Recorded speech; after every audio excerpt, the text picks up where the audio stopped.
back then, when you first did that rotation, what was your day in the life like? What was your role like as a band 6? So, I mean, in that rotation, it would be split between, I'd be on the wards, which was right next to the HIV outpatient department. I just walk onto it, cover the wards in the morning, and that would be a mix of HIV patients, infectious diseases, TB, and I'd also do a bit of antimicrobial work as well. So I'd go on ward rounds, micro ward rounds, and review all of kind of the meropenem prescriptions, tazocin, that kind of thing.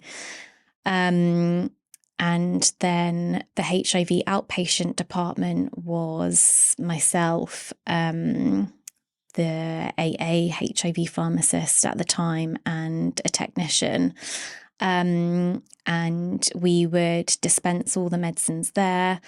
And it was sexual health and HIV, but it was a very small centre, but it meant, you know, you were working so closely with the consultants, with the practice nurses, and the patients. You just had such a rapport with them.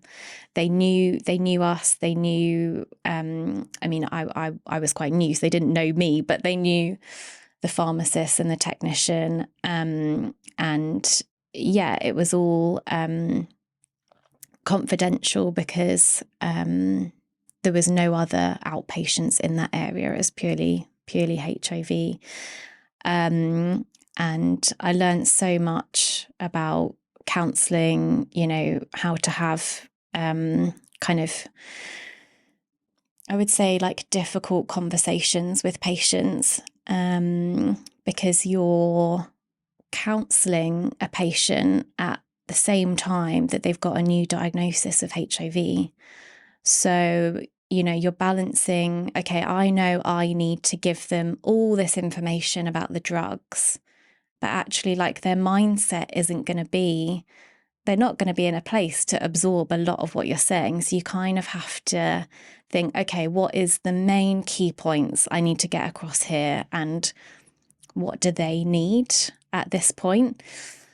Because as you know, they ask the pharmacist questions they don't want to ask the doctor beforehand often. And one of the things I think helped me by quite a bit was Nina Barnett, one of the pharmacists, consultant pharmacists, gave like a 2-day course on health coaching techniques. And that really helped me because it kind of taught me, you know, how do you communicate with patients and actually not solve, but kind of like, how do I say, how do you really find out what their needs are, rather than going through and just listing, okay, side effects, how to take it, food requirements, what are their needs? And also with the adherence side of things, it was like, okay, well, I can suggest to them to do a Dosset box. I can suggest to like do an app on their phone, which will help remind them. But actually, what is the patient what suits the patient? And flipping it and empowering the patient to think of like their own ideas for how to support themselves with adherence, and empowering them to like take control of their health, really. Which is really challenging and something that we're not trained to do as pharmacists or pharmacy students. Because a lot of the time when we're studying undergraduate level and even postgrad level, we're taught to provide information and communicate fact. Of course, we learn how to build rapport, and we're told that that's really valuable.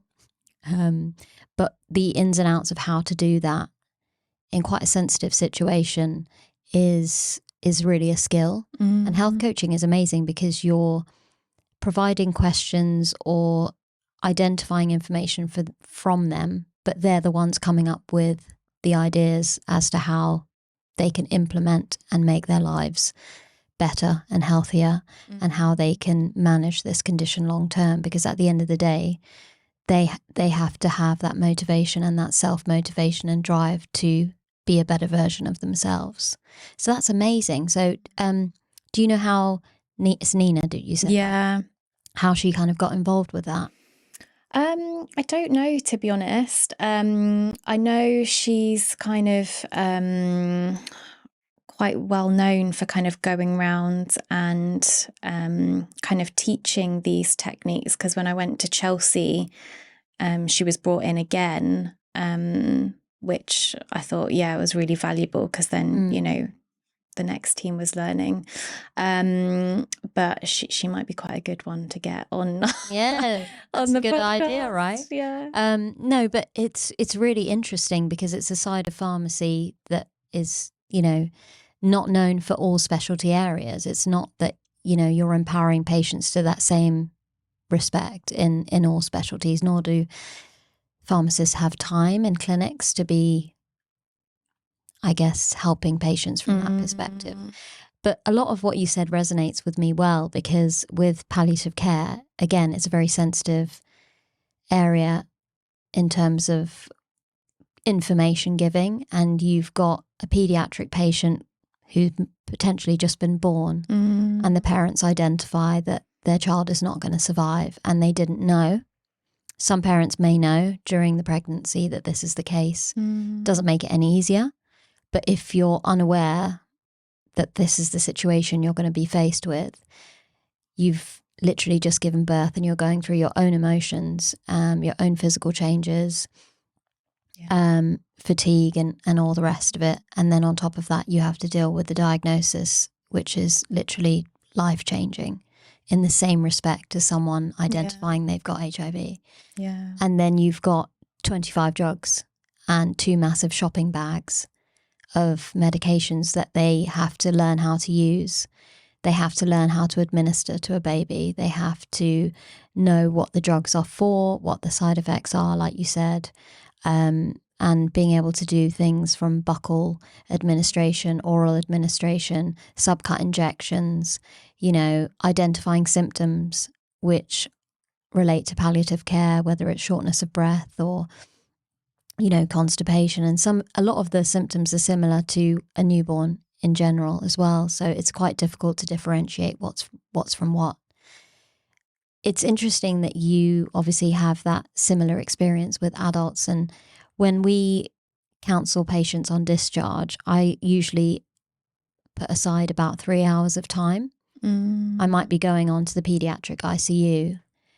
I ask both parents to join if both parents are available, and make the time to have 2 people listening to me, so more information is being taken in. And then I usually try and go back a second time, because I know that the amount of information that I've provided, maybe 10 to 15% is probably absorbed. Yeah. We print out a Word document for the symptom management plan, and the consultants document what the symptoms look like for that child specifically. So it's very individualized. So everything is in writing. But when I started the job, and because palliative care for peds at Evelina is relatively new, we haven't had anyone in that role. So from my perspective, I felt this is overwhelming for a family to have a 10-page Word document. What can we do to improve the service? Because right now I feel like the amount of information I'm giving, what they're taking in is limited. And then the nurses and the consultants end up receiving lots of calls from an on-call perspective, which are all medication related. So how can we reduce that burden, but also empower the family at the same time and get them to feel more comfortable with the diagnosis as well as the symptoms that they potentially may see? So from my perspective, I started thinking about how can we change the symptom management plan, because it's literally 7 to 10 pages on Word of just pure words. Sometimes it's difficult to differentiate the drug information versus the paragraphs that describe that symptom. So when I started the job, I suggested that we split into 2 documents. So the drugs are all like in a table, similar to what you would give to a renal transplant patient, where everything's kind of drug names, the doses. For us in peds, we would put everything into mils so they know, and the syringe size that they would use, the route of administration, how many times a day they can use it. If you're dealing with seizures, for example, and you're using midazolam, like how many minutes after the first dose can you give a second dose? We're providing that information, and then kind of any additional bits and bobs. And then in terms of the symptoms, we've split them into kind of leaflets, PDF leaflets. So that was just kind of the starting idea. And we actually, all the patients who are at home who are defined as palliative care patients, but potentially could be living, weeks to months to years in the community, but we still support them. Those parents have now got that version of the SMP, as we call it, and they're trialing it, and they had to fill in a survey to let us know which one they prefer. So though I'm on maternity leave, this is what's been happening in the background. But even that, I think, is a basic step in the right direction, however still not good enough. So I wanted to ask GSTT Charity for some funding to create some videos, because at the end of the day, if you're in a situation where your child is struggling to breathe but you're not really sure what that could be, you've got maybe a grandma at home or someone else with you, that someone could quickly open up that video and you're given a 1 to 2 minute video on how to administer the drug or what the symptoms going to be like, because reading a paragraph would be really stressful in that moment. Yeah. And you've been given this information during a counselling session, but hey, that could have been 2 weeks ago and the child has been stable but now deteriorating, so you've completely forgotten. So reading through that information can be quite challenging. So it's interesting to see how similar things are happening in other specialty areas.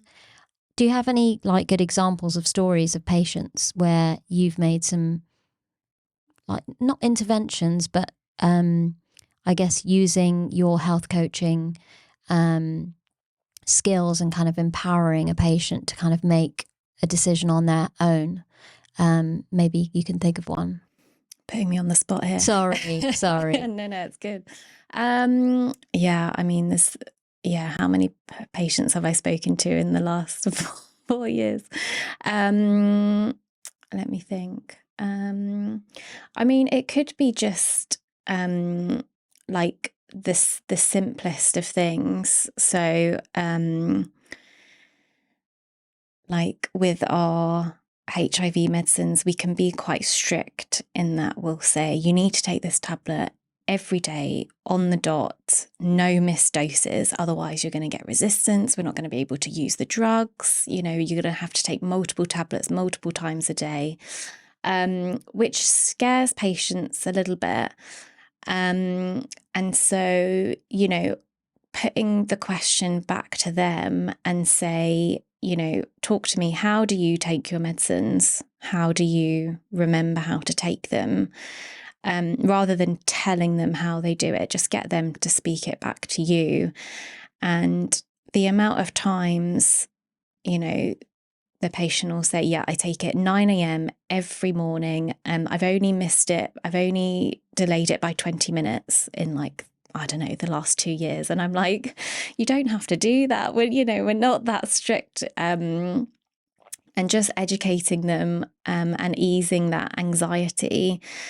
And then they're not worrying so much that they've missed it by 20 minutes, which that small bit of information, can change that person's the whole day, because they're, revolving, taking that tablet around a certain time in the day, or everything's fixated on taking that tablet on time, but actually you can fit that in with other stuff. And with breakfast or whatever, if breakfast is at 9, 10, 11, doesn't really matter, and that will mean that they're not kind of thinking so much about the medication, which is a reminder for a lot of people around the condition, which brings a lot of stigma as well. So to kind of put it into their daily practice rather than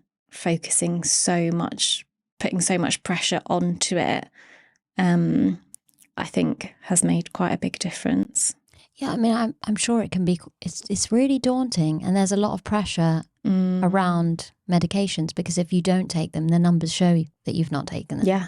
The feedback is there. Yeah. And it must be horrible for them to come into clinic, have a blood test, and they get that feedback, and they probably feel guilty and disappointed with themselves. And then that guilt and disappointment can cycle into a depressive state even. Yeah. You know, I'm not doing good enough and I'm not looking after myself. And, you know, I guess you have to try and help them to become more positive about taking medications. And that whole counselling and that conversation that you have is extremely valuable to their care, which is why you probably feel so rewarded by seeing people really taking care of themselves in a different way. And yeah, I can imagine it's a really enjoyable job, though challenging. Yeah. The reward that you get and the feedback that you get from patients, and you really get to know them. This is the one thing I said in terms of, once I did all my rotations and what I was enjoying, like you, I loved everything and I just wanted to do everything, but that's not possible. And even as going into the Band 7 route, I was like, I just don't know what to do. But I was quite fortunate that I met my husband and I moved to Dubai, so I didn't have to make those decisions. But I'm not sure what I would have done at that point, because I genuinely loved a lot. But what I do know about myself is that I love the educational side of pharmacy and counselling, and even now in peds. Like, I love a parent, and it's because I am a parent. It makes it completely different in terms of building that rapport and truly understanding what they're going through, because you're now part of a family. You're part of a unit where you get their experience and what's challenging in terms of time and routine and getting kids to school and whatever else comes with parenting. But I knew that I wanted to be in an environment where it was a long-term condition, which you got to know the family or the patient themselves and you help them long-term, because at the end of the day, like, building that relationship for me is the be all end all for me. Like, I absolutely thrive in the environment where I get to know someone, and it's just part of my personality that I enjoy talking to people. I mean, I've set up a podcast and I'm enjoying conversation. We've never met before and we're here. Yeah. So clearly, like, I know that's my passion, and finding that aspect in pharmacy has been really important to me. So palliative care is part of that. Like, you may be with a patient at end of life and it happens in the hospital, but a lot of our patients stay alive for potentially years. So you're supporting that family through every aspect of their care from home, and it's really valuable. And that must be similar to what you go through on a day-to-day basis. And you look forward to seeing some of your patients and seeing their progress, and what changes have you made, or how is your routine altered, where you're getting better at taking your medicines and your adherence has improved. The numbers show it, and it's really a positive experience for them to come into clinic and see, okay, yeah, this, I'm doing better and I can do this. So that kind of positivity is really valuable. So I guess in that role, you were going to clinics, you were covering ward rounds. What was it like as a Band 6 working with consultants? Because when you have limited experience and you're kind of young and new to pharmacy, it can be quite daunting to work with a consultant and be quizzed by them on ward rounds, or what do you think about this, or how can pharmacy support? Sometimes that can be quite scary in the beginning, but it's enjoyable from the perspective that that your team is valued. So even if you don't know the answer then and there on the ward round, you can go back and find it. But what was your experience like from an MDT point of view back then? I think I was quite lucky in that I'd just done a rotation in acute medicine, and one of the ID consultants was split acute medicine and ID. So I already knew one of them, and there was only maybe 3 or 4 HIV consultants. And the relationship between pharmacy and the consultants in HIV had already been established before I was there. They were very pro-pharmacy. They relied on us a lot for information. But then I guess there was quite a lot of pressure because I was new to the HIV field and they're asking me all these questions. And I think one of the things doctors can identify quite quickly is when you do and don't know the answer. And they don't like blagging the answer. If you blag the answer either, you can't get away with it. And yeah, not knowing the answer, to be honest, I didn't struggle too much with that, because I think from like the on-calls, I switched my mind frame from like being really anxious about a doctor or a nurse asking me a question to actually by the end of it, I thrived. And I was like, yes, ask me questions. Like, it challenges me. It makes me think. I want to learn more. So I wasn't kind of phased at that point too much by questions being asked at me. But I think in that environment at Ealing, it was a lovely environment, and we were very needed. What was quite different was when I went to Chelsea and Westminster for HIV. And Chel West looks after like over 10,000 HIV patients. It's the biggest HIV unit in the whole of Europe. So, you know, I knew I really wanted to work there because of that. But on the other side, you've got the biggest names in HIV working there, and they don't need pharmacy, or they don't think they need pharmacy, and there's a lot of egos and stuff. So I went from this lovely family feel pro-pharmacy environment to, you know, not really needed, just, you know, get on, do the job kind of thing. So that I found very difficult. And yeah, that's kind of, the big teaching London hospital vibe that I didn't like. Because there's pros and cons of like the district generals and the big teaching hospitals. You know, you learn a lot at both. And I think depending on the type of person you are, you know, you come across stuff you don't know, and it's up to you whether you want to go away, look it up. And teaching hospitals, you probably have a little bit more information giving it to you freely accessible. Whereas at the district general hospitals, you haven't really got the hierarchy as much. And so you get given more stuff or more responsibility. So, you know, from like early on days, you know, okay, you can write that DTC application, you can do a ward round by yourself, you can, you know, supervise students, pre-regs, whoever. It wasn't like, oh, you can't do that until you're a band 7, or you can't do that until you're an 8A, which was great.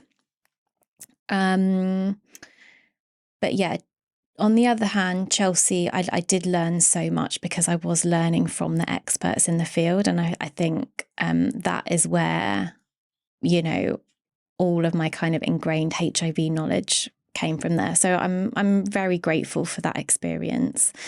But yeah, it was quite a big contrast to what I was used to.